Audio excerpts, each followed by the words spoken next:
I want to convey Sweden's steadfast support for Ukraine's EU integration. We are impressed by reform progress despite ongoing war.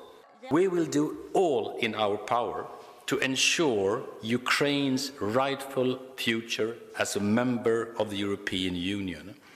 It is and shall be a merit-based process, of course, but we appreciate the forward-leaning conclusions from the European Council last week, and we work for further progress in coming conclusions during this spring.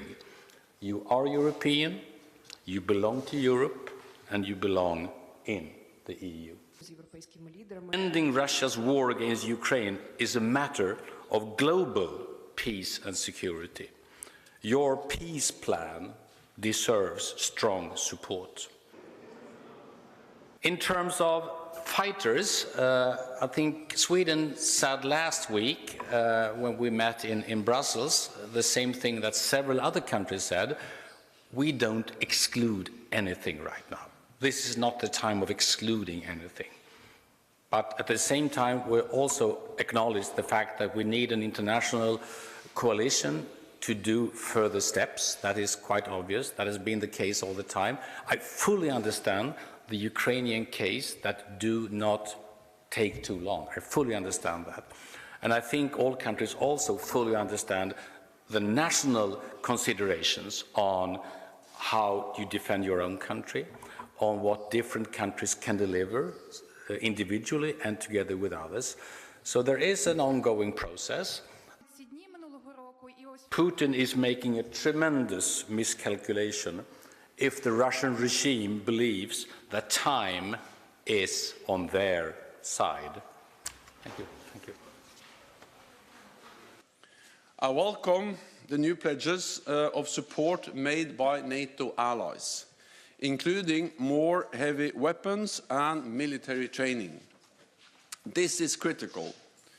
Ukraine has a window of opportunity to tip the balance, and time is of the essence, depleting our stockpiles. Today, ministers also addressed the security of critical undersea infrastructure. The sabotage of the Nord Stream pipelines has reminded us all of the vulnerabilities we face. Ministers tasked the NATO military authorities to provide advice on what more we should do, including through better coordination and cooperation with the private sector.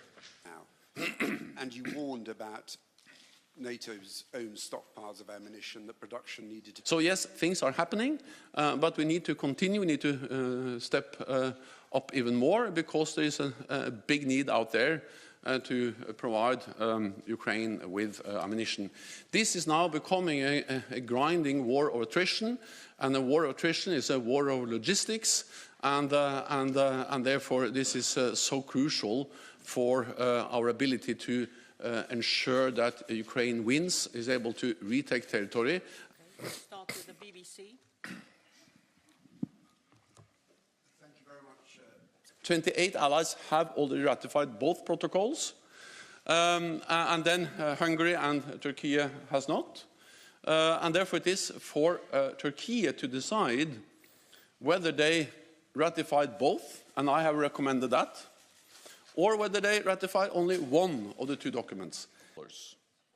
This trend is expected to continue this year. It is obvious that we need to spend more, my what should I say, thinking around this is that instead of changing the 2%, I think we should move from regarding the 2% as a ceiling to regard the 2% of GDP as a floor, a minimum.